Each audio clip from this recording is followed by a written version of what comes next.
Assalamualaikum warahmatullahi wabarakatuh. Alhamdulillah, alhamdulillahi rabbil alamin. Assalatu wassalamu ala asrafil anbiya'i wal mursalin, sayyidina wa maulana Muhammadin. Asyhadu an la ilaha illallah wa asyhadu anna Muhammadar Rasulullah.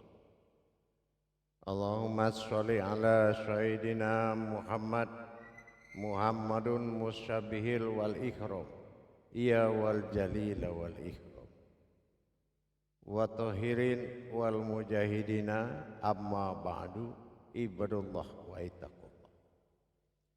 Bersyukur kita kehadirat Allah dengan mengucapkan alhamdulillahi rabbil alamin atas segala limpahan karunia, rahmah dan hidayahnya, serta dengan izinnya juga kita dapat menjalankan amanahnya, beramal dan beribadah, serta bertawakal kepada Allah tentunya dengan ilmunya yang sebenar-benar bertawakal dan takwa.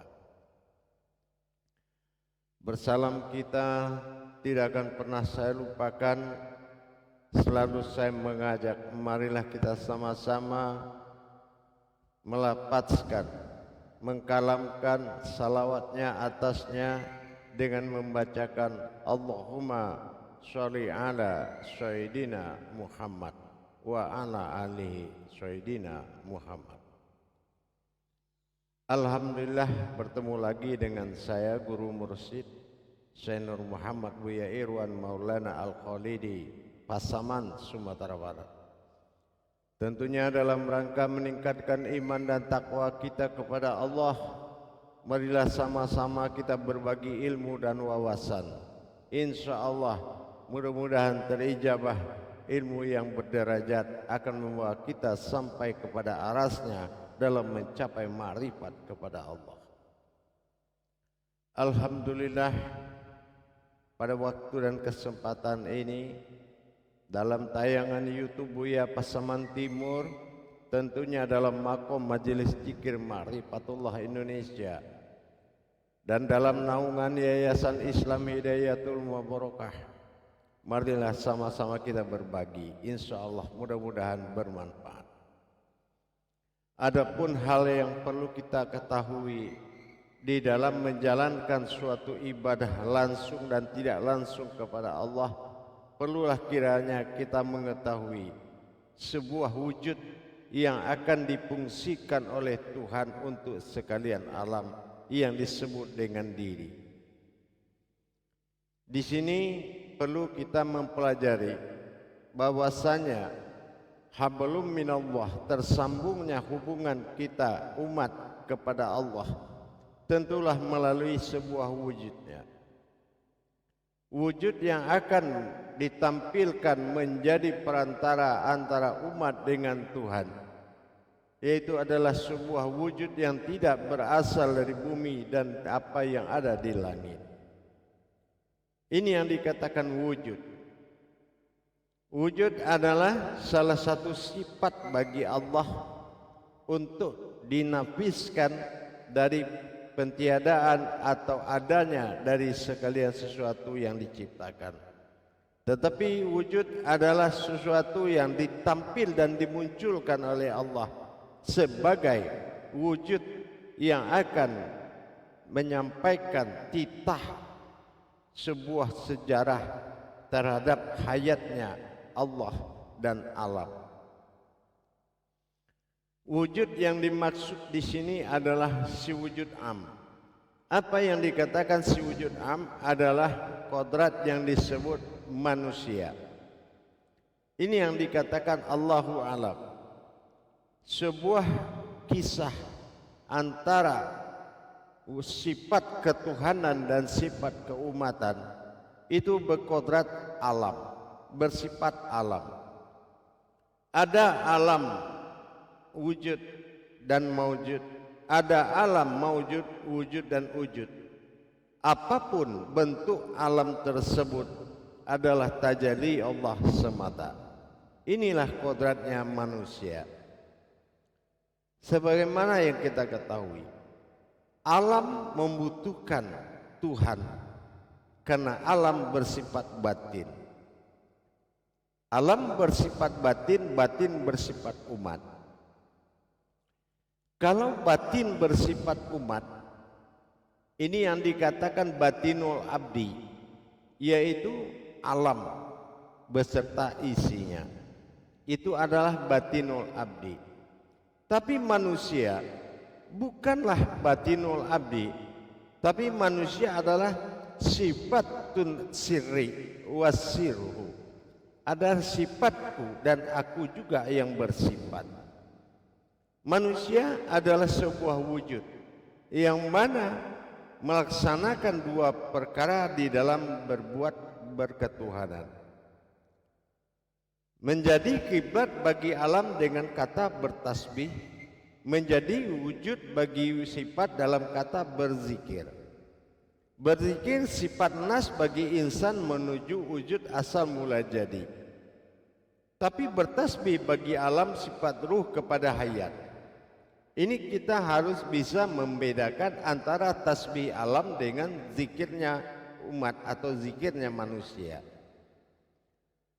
Zikir manusia dikatakan zikir adalah sifat yang takhluk kepada wujudnya sendiri sepanjang masa. Dikatakan alam bertasbih, berkata dan berkalam, berkalam berbuat. Kalam yang dimaksud bagi alam adalah sebuah kejadian. Ini harus kita sikapi dengan baik. Kenapa?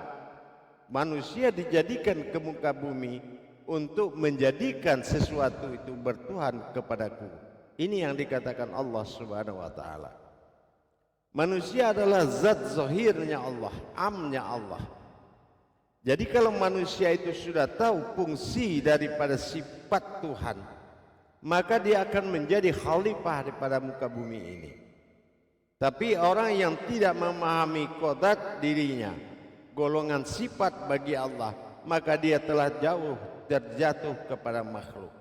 Inilah yang membuat manusia itu terombang-ambing di dalam menjalankan hidup. Hidup adalah hayat. Hidup adalah hayun. Hayat adalah kehidupan. Hayat adalah kehidupan yang dipakai oleh alam, ruh, dan segala wujud-wujud sir yang ada pada ruh yang meliputi sekalian alam, baik zat maupun nur maupun ruh. Tetapi sebuah wujud adalah batin yang berzikir. Apa dikatakan batin? Inilah manusia adalah wujud Baitullahnya oleh sekalian alam. Wujud Baitullah tempat alam itu bertasbih. Untuk menghubungkan sebagai tugas menjadi khalifahnya Allah di muka bumi, menyelamatkan umat untuk menuju Tuhan. Ini dengan melaksanakan dua perkara. Pertama, mendirikan tasbih alam markubah pada sifat batin pada jantungnya, atau disebut dengan sifat wujud. Yang kedua, menjalankan wujud keinsanannya kepada wujud asalnya, yaitu berzikir sir dengan kekuatan napasnya. Hubungan hablum minan nas wa hablum minallah ini harus benar-benar terjadi. Kalau ini tidak terjadi, alam akan hidup dengan semaunya, dengan sendirinya, dan tidak akan teratur dan tidak akan pernah menciptakan kebaikan. Maka dia selalu berbuat kemurkaan sesuai dengan apa yang titah dia terima. Tetapi manusia juga begitu. Kalau dia tidak tahu fungsi dirinya sebagai sifat bagi Allah yang maujud, sebagai hayat yang akan menyambungkan, menyatukan antara ruh yang bertasbih kepada hayat dan hayat yang berzikir kepada wujudnya. Nah, ini akan membuat keruntuhan, akan membuat keruntuhan di muka bumi ini. Kenapa? Terlepas kedua-duanya dalam bertuhan. Alam bertasbih, umat berzikir, inilah yang dibutuhkan. Dalam menjalankan hak demikian, kita harus tahu kiat-kiat sumber alam pada diri disebut dengan sumber batin. Sumber batin bagi alam adalah markubah, yaitu jantung bagi diri manusia, yaitu jantung halus. Sumber batin bagi alam. Tetapi bagi umat atau dikatakan bagi sifat, sumbernya adalah sir. Sir adalah nyawa atau napas. Ini yang dikatakan napas adalah hak berzikir, batin adalah hak bertasbih. Bagaimana alam bisa mencapai tasbihnya langsung kepada yang hak, yaitu kepada wujud lam jalalah, diri, sir dan batin lam jalalah yang menjadi batang tubuh rahasia. Tubuh di dalam tubuh, ada tubuh di dalam diri, ada diri dalam diri.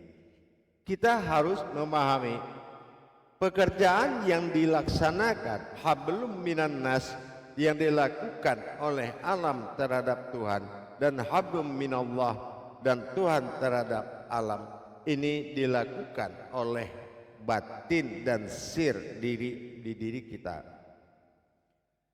Pelaksanaan tasbih dan zikir ini dilaksanakan serentak oleh hayatnya. Inilah fungsi hayat. Fungsi hayat adalah menghidupkan antara kehidupan kepada yang menghidupkan melalui yang hidup.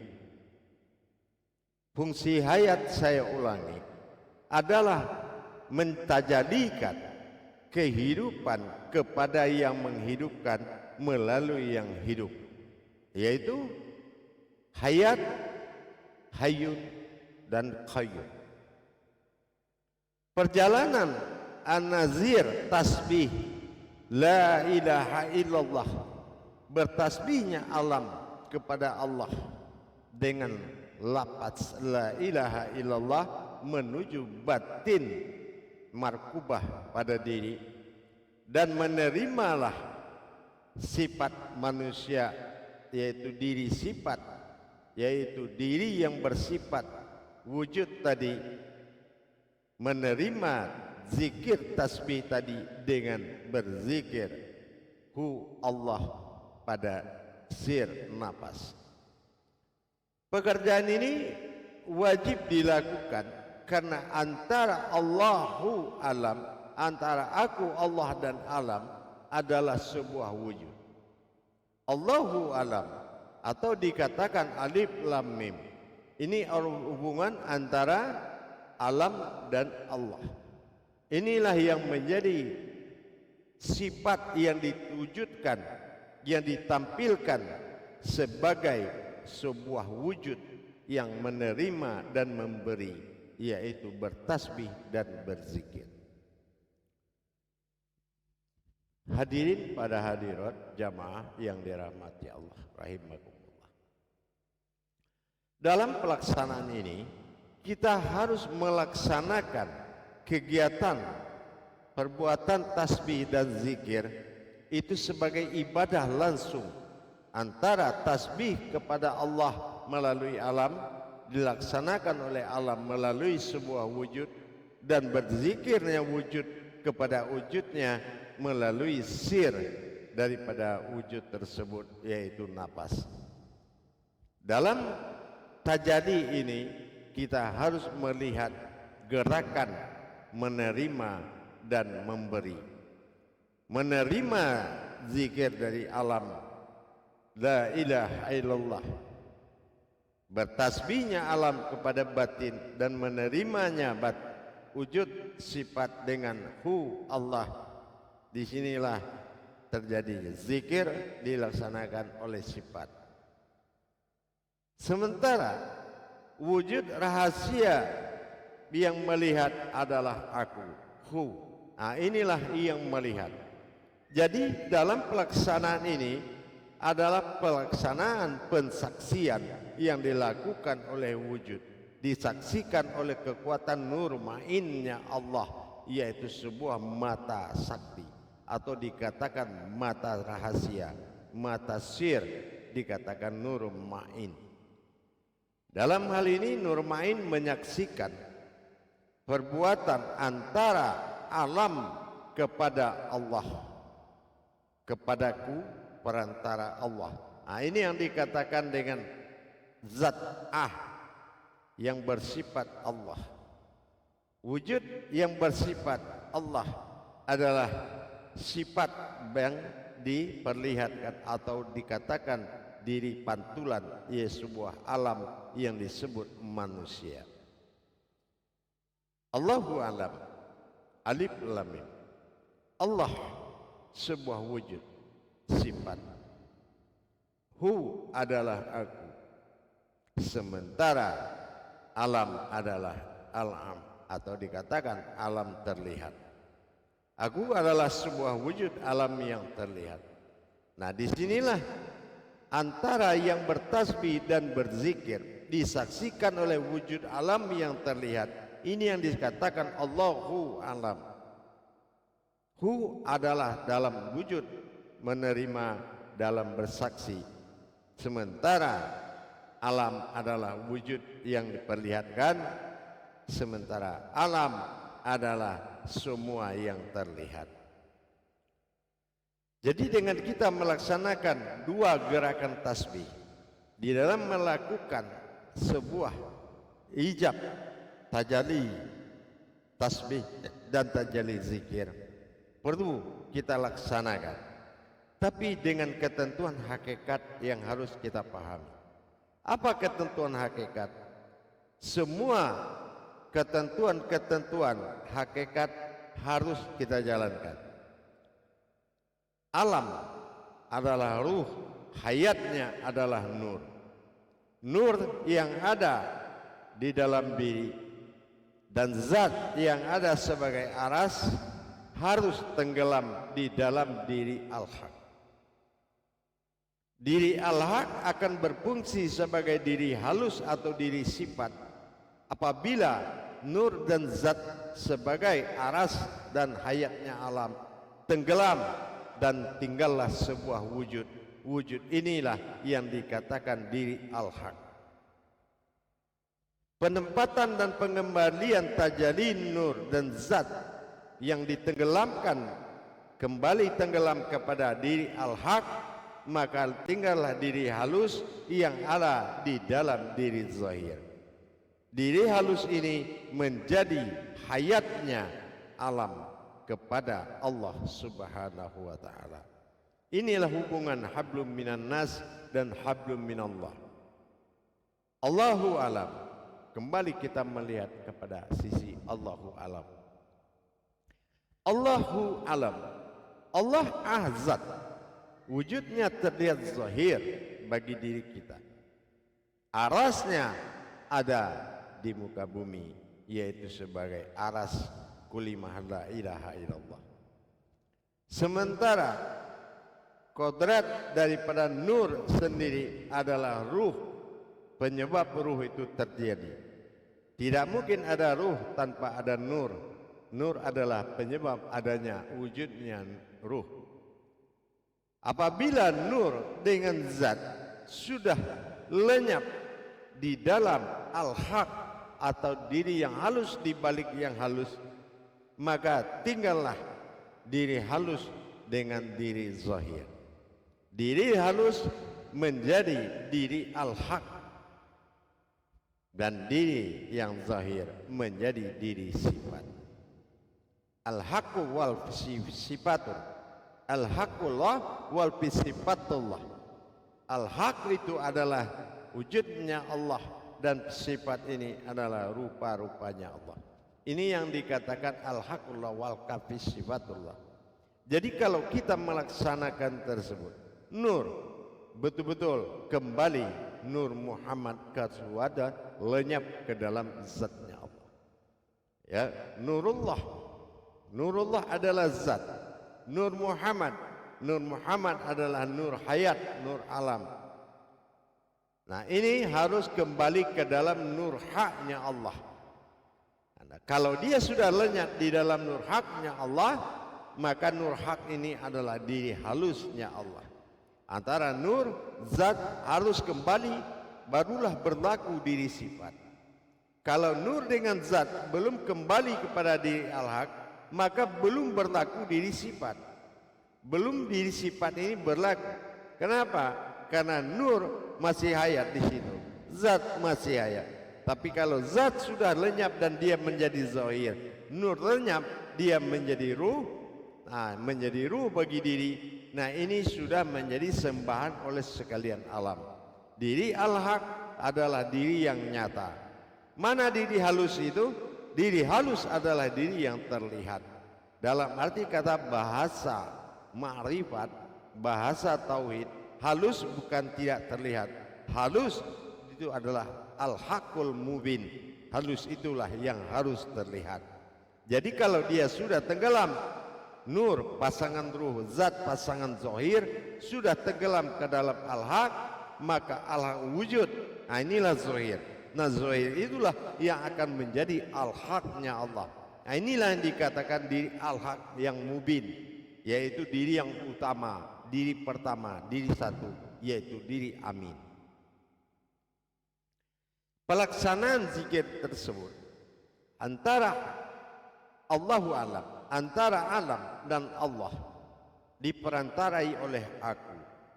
Aku dalam hal ini adalah keakuan. Aku adalah keakuan. Keakuan di sini adalah mewakili wujudku sendiri. Wujudku sendiri adalah keakuanku. Nah, kalau kita berbicara keakuanku, bersifat keakuanku dan aku, wujudku, ini artinya kita telah melihat bahwasanya wujud, maujud bukanlah tiga buah, bukan tiga kodrat. Wujud, maujud itu bukan tiga kodrat.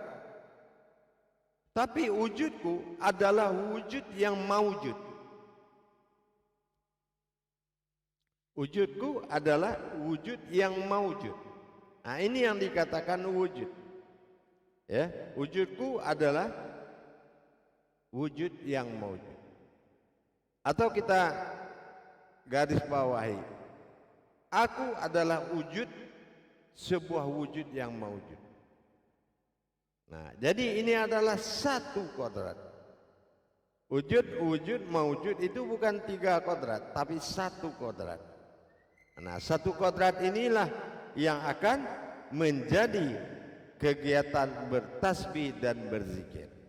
Apabila sir napas berzikir kepada wujud awal mula jadi, maka alam ruh, baik itu dari insania, insanu, dia bertasbih kepada batinul abdi, sumber batin tempat pengabdiannya, markubah pada jantung. Dan disinilah fungsi dua tasbih yang dijalankan dalam pensaksian. Dalam satu bekerja tasbih dan satu bekerja zikir, dalam pensaksian keakuannya, nur ma'innya, pensaksian. Jadi bukan yang disaksikan perjalanan tasbih dan zikir, tapi menyaksikan yang berzikir, yaitu sifat yang berzikir. Nah, sifat yang bertasbih dan sifat yang berzikir, sifat yang menjalankan tasbih dan sifat yang menjalankan zikir disaksikan oleh nur ma'innya Allah, mata rahasianya Allah, mata sirnya Allah akan menyaksikan perjalanan qadar tersebut. Laksanakan, diwajibkan manusia melaksanakan untuk penyelamatan sekalian alam. Dengan kita telah melakukan sebagai khalifahnya Allah di muka bumi, maka kita telah mencapai titik-titik tersebut dengan cara tajali-tajali yang disampaikan. Jamaah para hadirin dan hadirat rahimakumullah. Dalam kita berkesinambungan dengan alam, kita harus melihat fungsi diri kita sebagai sifat bagi Allah yang diwujudkan di muka bumi untuk menjalankan ketuhanannya sesuai dengan surat Al-An'am ayat 165. Di surat Al-An'am ayat 165 sangat jelas bahwasanya Dia kuperjalankan dengan aku berikan suatu kekuatan. Ya, disinilah kita berkuasa dan menguasai. Bahwasanya menjalankan tasbih alam dan berzikirlah umat kepada Allah. Ini dilaksanakan sekaligus di dalam melaksanakan robitah alal wasilahnya. Jadi kalau kita melaksanakan fungsi hayat Allah, wujud Allah manusia, menjalankan fungsinya sebagai hayatnya Allah, maka alam ini akan bertuhan kepada Allah. Semua tidak ada yang murka di muka bumi ini. Cuma kalau manusia itu hidup juga sebagai umat yang tidak menjalankan perintah Allah sebagai khalifahnya Allah, terputus hubungannya dengan alam, disitulah murka alam itu akan berlaku pada dirinya. Insya Allah, mari kita fungsikan diri kita sebagai khalifahnya Allah dalam memikul dan menjalankan tajadi bertasbihnya alam, berzikirnya umat. Ini wajib dijalankan pada diri yang satu. Insya Allah, kalau ini sudah menjadi pegangan, sudah menjadi suatu kegiatan tajalli yang wajib kita laksanakan, insya Allah alam dan diri akan menyatu dalam satu ma'ul hayat, menjadi sumber hidupnya sekalian alam, yaitu hayatullah, yaitu minan nas. Insya Allah, mudah-mudahan bisa dipahami. Baik para hadirin jamaah, mungkin dengan tausiah pendek ini bisa dimanfaatkan dan bisa dilaksanakan demi keselamatan kemaslahatan umat, di mana manusia itu diturunkan ke muka bumi sebagai khalifahnya Allah dalam mengurus alam dan makhluk untuk bisa bertuhan kepada Allah, untuk bisa mencapai titik Tuhan kepada Allah. Insya Allah, mudah-mudahan barakah. Amin. Insya Allah, barakallahu azim. Akhirul kalam, wabillahi taufiq wal hidayah. Wassalamualaikum warahmatullahi wabarakatuh.